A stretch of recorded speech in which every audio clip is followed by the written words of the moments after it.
Hey, this is Greg Dixon from Tell Your Story Productions, and today we've got Ross Cowan from RAC Group of Companies. I first met Ross at an AWAI, which is American Writers and Artists Institute copywriting boot camp in Delray Beach, Florida. And I think we shared a ride back to get out of the state. And he's Ross lives in Ottawa, and I've gone to visit him a few times, and we've also got together near Vancouver a couple of times. Almost always in a bar. I don't know. I don't know what's with that. Yeah. So one of the things that Ross and I, we were old enough to have lots of stories, right? Lots of adventures, and we have quite a few things in common.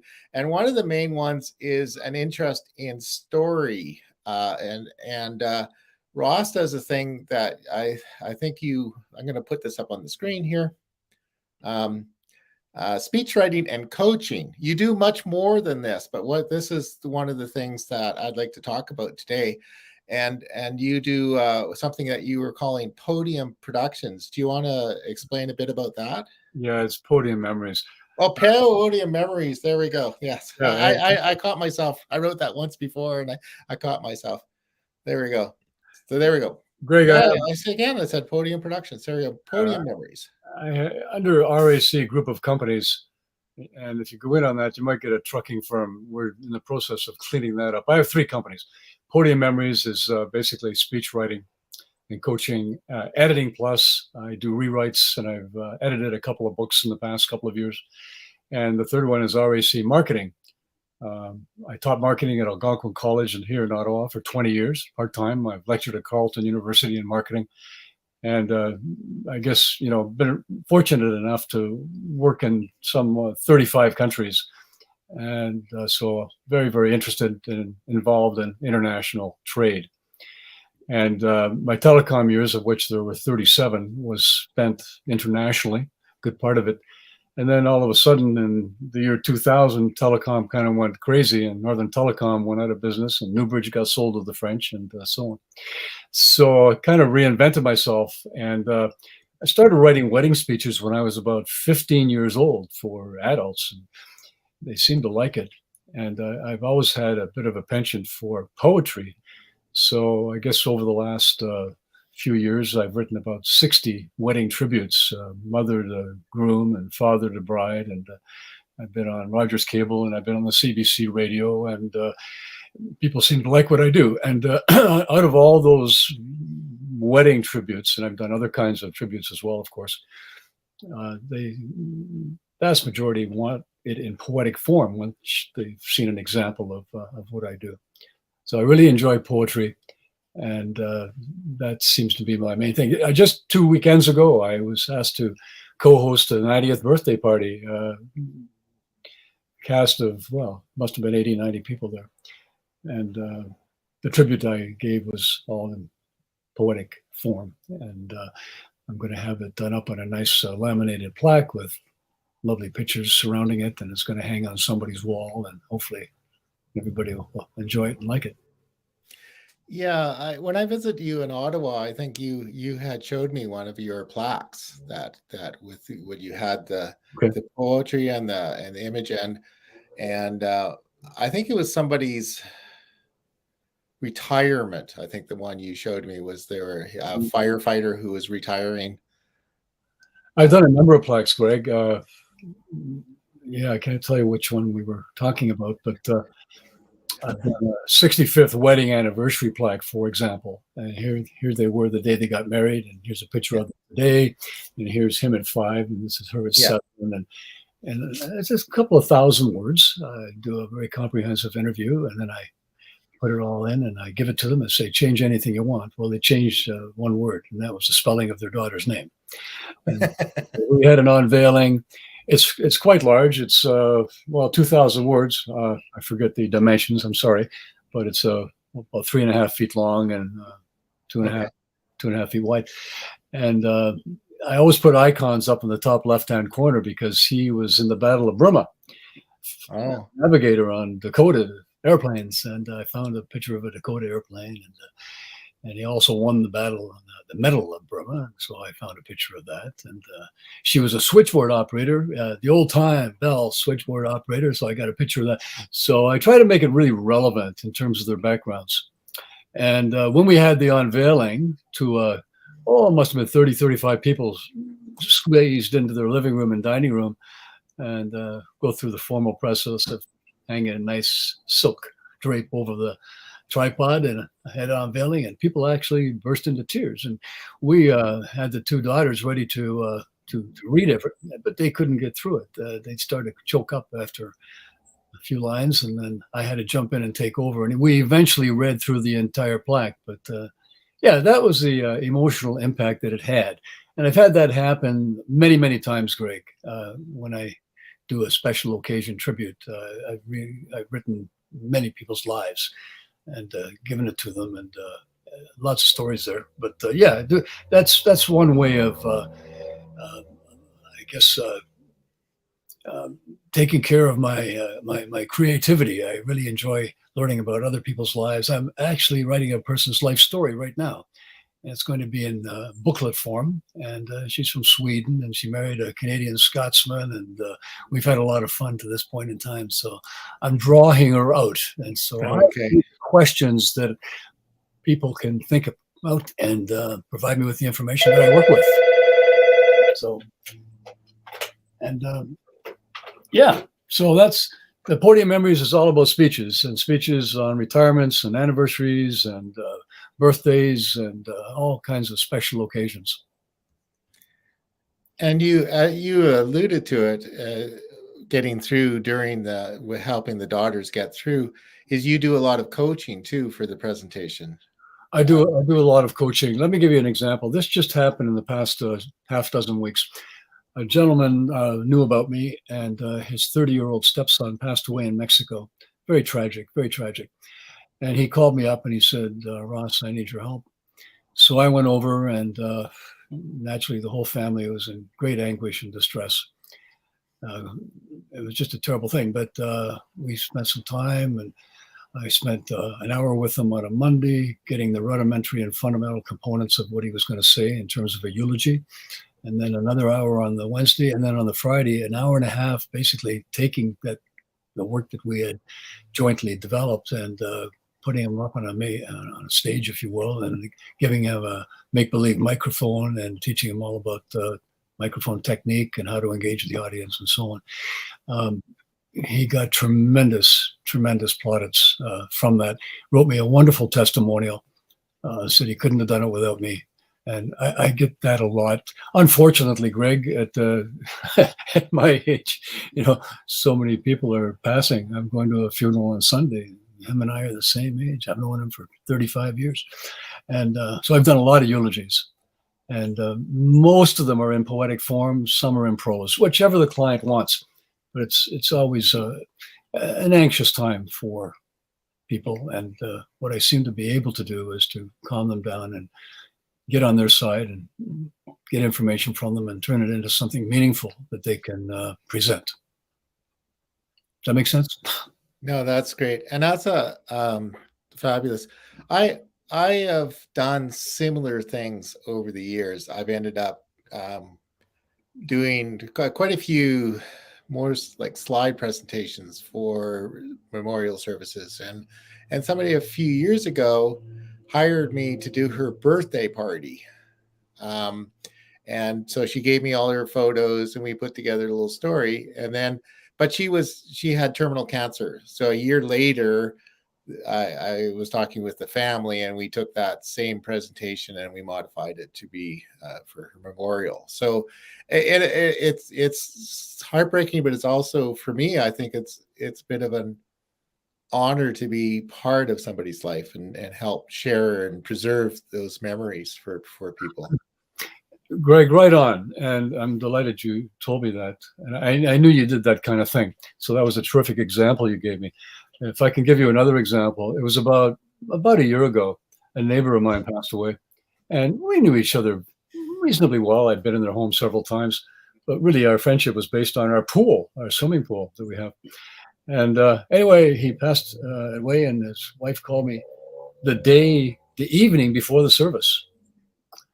And so we'd just say a few words at Harry's service. And I said, yeah, of course. So I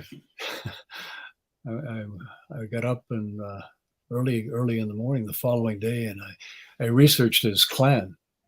His last name was Creighton. Found out that the Creightons had a castle in Scotland prior to the Norman invasion in 1066, and found out a lot of other things about his background, his heritage, and I just had a ball researching that. And then I came up with the idea, well, what 9 or 10 things did Harry and I have in common? So I wrote all that up, and I ended it with a 4-verse poem. But here's the best part, Greg. It was at the Unitarian Church. It was during COVID, but it's so vast there. We had 70 people in the audience, and his family members did their thing. And then I thought, well, I guess he's forgotten about me. And then the minister said, we're now going to hear from Harry's spirited neighbor, Ross Cowan. I wondered who they were talking about. His 2 sons were sitting in the front row, both PhDs, both scholars, academically inclined gentlemen. They're in their 40s now, of course. And I'm telling them the history of their clan. They'd never heard this before. So as I'm telling them about the history of their clan, their eyes are getting bigger and bigger in the front row. So this was all news to them. So that's what I enjoy doing, and prepared to work at it and make it interesting, if not fun, for people at a service such as that. Yeah, no, that's great. I really love that. You also wanted to say something about the Queen, I think. I just want to honor and respect the fact that the Queen has passed, and I can tell you a funny story. I don't know if you want me to hear it. When I was 4 years old, living in downtown Hamilton, my mother dressed me up in a yellow little sunsuit with the straps and handed me off to my cousin, who was 10 years older than me. He said, now you take Rossi down to the Queen to see Princess Elizabeth, who's going to be passing by the corner of Sandford and Cannon at a certain time. So we trotted down. And so I could get a better view of things, he put me on top of this, the old fire engine red mailboxes. He put me on top of that thing, not realizing that it had been freshly painted and the paint hadn't dried. So Princess Elizabeth went by, and I waved frantically at her, and I swear she saw me, and she waved frantically back, and a big smile, and I smiled at her, and then Harvey had to pry me off the mailbox because I was stuck to it. And when he walked me home, I remember my mother giving him, you know what, for allowing me to sit on a wet mailbox. He said, but I didn't know, Aunt Sally. You know? And then I saw her again, of course, in Toronto at Nathan Phillips Square, and thousands of people showed up. And a CBC reporter came up to me out of the blue and said, what do you think of what's going on? How do you feel about the Queen? And I have no idea, Greg, what I said, but I had phone calls for a couple of days from across Canada saying, we saw you being interviewed on the CBC. Yeah. So I like to say I've met her twice. And I also like to say she noticed me in the audience at Nathan Phillips Square in Toronto and waved at me. Okay, there we go. Yeah, but she was already attached to the Prince Philip at that point. Yeah. That's great. You you've had many adventures in your life, and you just mentioned something before we started here about going to Moscow for the hockey series. So how did that end up? Yeah, that was 50 years ago, Greg. Here we are coming up. September 28th will be the date of the 8th game. I was very fortunate. I heard about it on the radio. It was a news flash. You know, all these negotiations have been going on for quite some time, and I parked my 1967 Mustang in the parking lot, and I hustled and bolted down Bay Street because there was a ticket agent there, and there was already a lineup. And I reserved 3 tickets, and called my 2 buddies and said, meet me tonight at one of the local bars. And I said, guess where we're going? So we all went to Moscow, and we saw all 4 games and had all kinds of adventures there in Moscow. And I'm writing about it now. I wrote about it 5 years ago, and I gave away 50 copies of a photograph that I had, along with a 1-page narrative. But what I'm writing about now is going to be more comprehensive, and if the Canadian press doesn't accept it, my family will. Yeah, you know, I grew up, I was probably in elementary school then during the hockey summit. And anybody over a certain age, I think that's a huge part of their memory of growing up, that whole that Russia Canada summit or whatever they called it at the time. I was out with a friend last night, and he had to take a phone call in the parking lot, and he came back in and he said, Tim wants to talk to you right away. And this guy came on. He said, "Were you really in Moscow?" That just happened last night. Yeah, I have many souvenirs from that occasion. The big picture that Frank Lennon of the Toronto Star took of Yvan Cournoyer hugging Paul Henderson after he scored that goal. I have that on my office wall here. It's a poster form. Yeah. I brought back a lot of mementos, and unfortunately, not many pictures. We didn't take pictures in those days like they do now. No, now there'd be 10,000 phone Yeah. photos.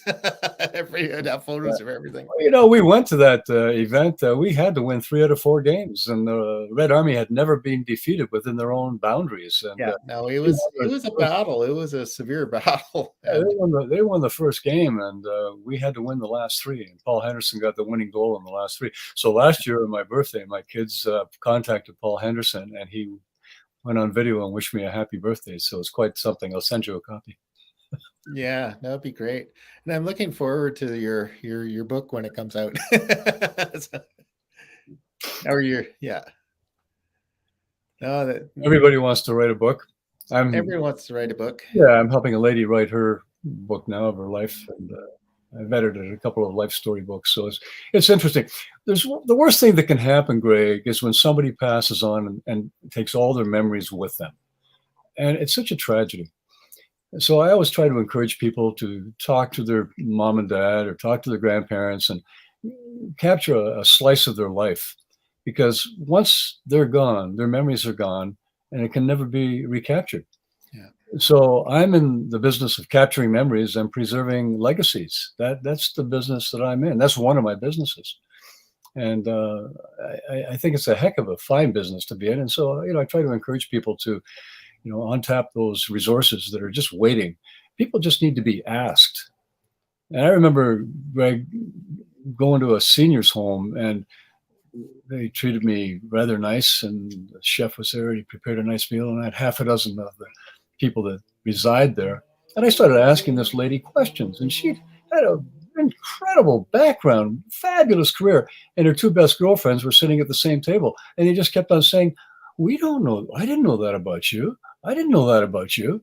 And so I like to think that one thing that I do rather well is to get information from people and draw them out. That's what I really, really enjoy doing. No, that's really good. Yeah, it's very important. And sometimes we've talked to a number of people, and they said we really wanted to catch, Uncle Bob's story or Dad's story, Yeah. and then it's too late, right? Yeah. And so a lot of those things they won't talk about. Like the other day, we were talking about somebody who was there was an event at the local Legion, and we talked to this fellow from Scotland, and there was a woman there, just sort of cleaning tables, right, putting stuff away. She's older. Anyway, he brought out a photo of her when she was in the Air Force, when she was like 20 years old, and basically said that she had this incredible military career and history, but we would never know. And if you don't ask her, she probably would never tell anybody that. It's just, yeah, it's just. And it's good to capture that while it's gone. I've created a number of sort of memorial websites where I've captured photos and put the stories, and sometimes it's the family telling the stories, or they've written a memoir and will maybe record it in some way. But it is quite an honor to be able to preserve that and share it. And yeah, I agree. We're certainly on the same page. And I was just going through some material this morning, and I'd forgotten about this gentleman who approached me, and he was asked to MC an event for an ambassador. Yeah. And he said, "Geez, Ross, what am I going to say?" And I just I dug it out, and I thought it might be, if I can find it, it might be worth mentioning. Anyway, it was, yeah, here it is. Here. Yeah, it was in recognition of this ambassador's contribution to the development of Ghana. Dear Ross, you're indeed a wordsmith extraordinaire. The delightful verse you composed for my friend, Ambassador X of was outstanding. My audience was completely captivated. The applause was deafening. It really captured the essence of the evening. Thanks a million. Signed, Dr. S.A. Coffee. So That's great. I'll brag a little bit. That's kind of typical of the feedback that I get and the testimonials that I get. And I've got many, many, many good ones. Yeah. So Bonnie asked a question here. Bye, Bonnie. Yeah, you talked a little bit about it before, but maybe she was a little late getting onto the party here. But maybe you can just briefly say what got you going here. Bonnie, I mentioned earlier that I started writing wedding speeches when I was probably 15 or 16, and people seemed to like it. And I discovered that there was a niche there that wasn't being adequately filled. And I've heard horrific stories about people standing up to make a speech at a wedding, for example, and collapsing on the platform and fainting or falling head face into a cake. And that's the true story.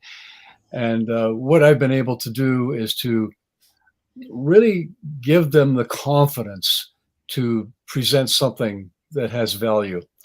And I do that by getting my client to calm down. I get information, I turn it around, I give it back to them, and then I coach them in the delivery.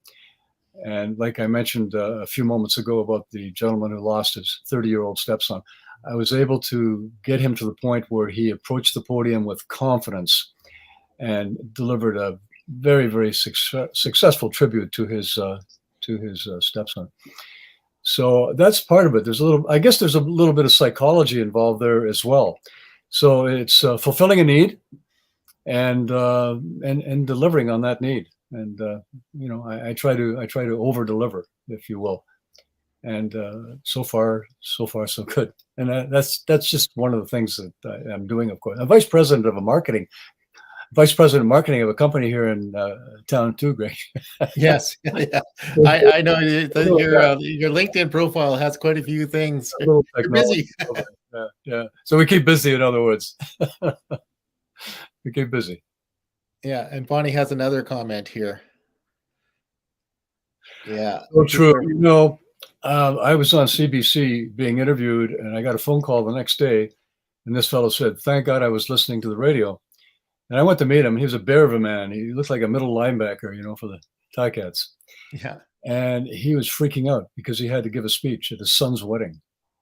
Yes. And I worked with him, and I got him to the point where he wasn't going to faint. He wasn't going to pass out. And he's the last guy you would think that would be like this. And got him. I just gave him the confidence that he needed, and I made the speech for him as well. Oh yeah, on the information that I was able to glean from him. So it's a great feeling. All the way, there's winners all the way around. I feel so good that I've been able to help, and they feel great that they didn't pass out or faint, and they developed. They take credit for it. I'm in the background, of course, but the person to whom they are delivering the address feels really, really good too, because words of substance have gone their way. Yeah, no, that's makes sense. I probably could have used your services for my first wedding.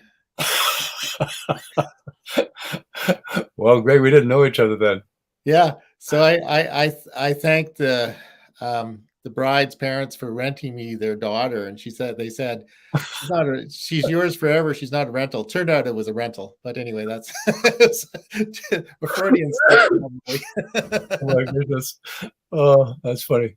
Yeah. Well, these days you don't know, because I know some of these people have kept in touch with me, over the years, and I know a couple of the marriages have not been successful, which is always sad, But, it just shows to go you that I make friends in my job. People and I we stick together, and we have lunch periodically, that kind of thing. Yeah. Oh, that's great. So I guess anybody who wants to work with you for they're I guess in a number of ways, capturing their stories in poetry, helping with maybe writing a book or doing a eulogy or a presentation, any of those things. Is there any specific invitation that you would like to give to people? Uh, as I mentioned earlier, having a bit of a challenge now with my website, but my company is RAC Group of Companies, and I know there are probably another couple of organizations that call them RAC Group of Companies. But my phone number is on the screen. Yeah, so we And have it there, and there's also I mean, LinkedIn. Yeah, LinkedIn works. You can go to LinkedIn, and then there's the phone number, and the phone always works, right? the phone always works. That's my home office number. I have a mobile number too, but we'll just leave it at the home office. And I have worked with people remotely, if you will. I had a fellow call me from the Caribbean.